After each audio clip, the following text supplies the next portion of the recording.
Good evening, everybody. Happy Tuesday. Welcome to another episode of BossFM Evening News with your host, Jesse. And your boy, Bryson.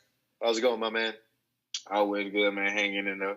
It's time to wake up the streets, man. Let's get it. Wake the streets up. Okay. Come on. Okay. Wake the streets up. Yeah. Come on. Wake the streets up. Yeah. Okay. So, Bryson, do you remember that one story that you did that was talking about the removal of the Confederate leader, General Robert E. Lee? For sure, yeah. Right. So the Confederate statue of Robert E. Lee is actually set to be replaced by a Hallmark personnel in Barbara Johns. So for those of you who do not know who Barbara Johns is, it's actually story time. So when she was around 16 years old, she led a walkout of her high school to protest poor and unequal school conditions. This is what many are to believe that helped launch the desegregation movement in the United States. This statue will be memorialized in the U.S. Capitol. There is actually a law that allows states to donate up to 2 statues to the U.S. Capitol. Because this is a Virginia statue of General Robert E. Lee, and they're able to replace existing statues throughout the process that involves a state's legislature or governor. The removal of this statue is part of a larger trend of relegating symbols and Confederacy due to the racist nature. In a statement of Virginia Governor Ralph Northam, he described the removal of Lee's statue as an important step forward of the United States. In further news, a group of inmates from a California prison bonded with a high school student from an all-boys prep school in the area.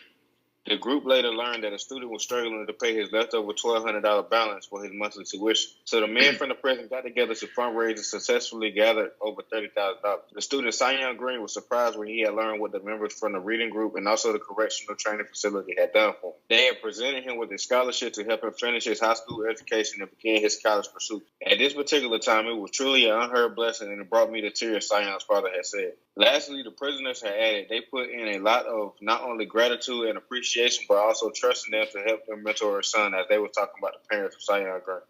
So obviously, he was struggling to pay his tuition going to the prep school, and they helped him pay it. And as prisoners, that's a step forward out of their book. Moving on, actually, this is more of like disappointing news, I have to say. So the audacity of some people is really mind-boggling to me.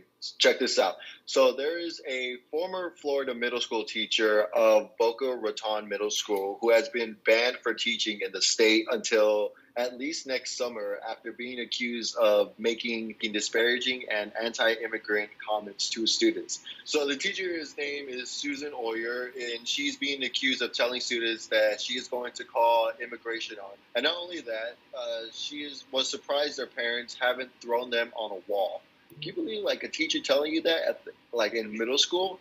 This is according to reports of what has been going on currently. And not only is she being banned from teaching in the state of Florida, but if she wants to teach again, she must pay a fine of up to $1,000 and complete a course on classroom management.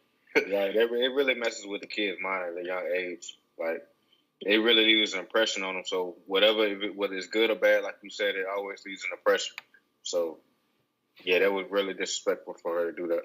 But lastly, let me tell you, 2 Metro Atlanta accountants pleaded guilty to promoting a tax shelter that resulted in more than $1.2 billion of fraudulent charity deductions.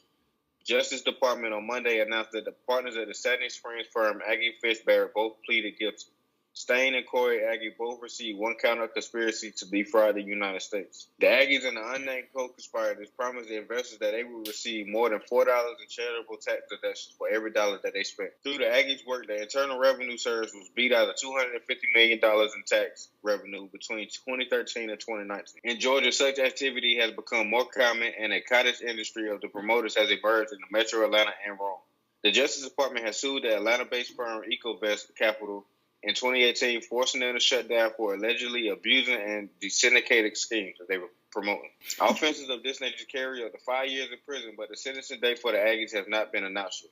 All right, Bryson, so you already know what week it is. It is Christmas week, but here on BossFM, we are doing 7 Days of Christmas, where we give you all of our holiday favorites.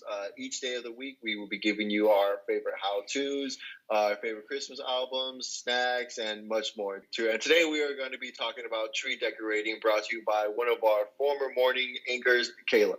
Take it away, Kayla.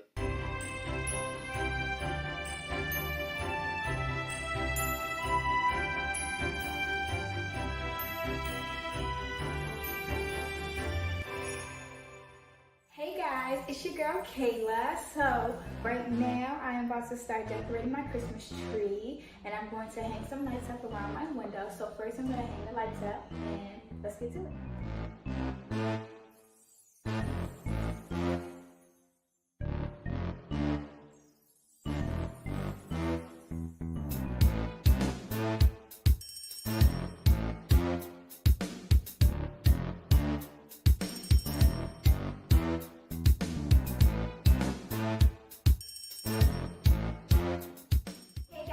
Branches on the tree are all fluffed out. Now what I'm about to do is to make sure the tree looks full, and then I'm going to put some lights and ornaments.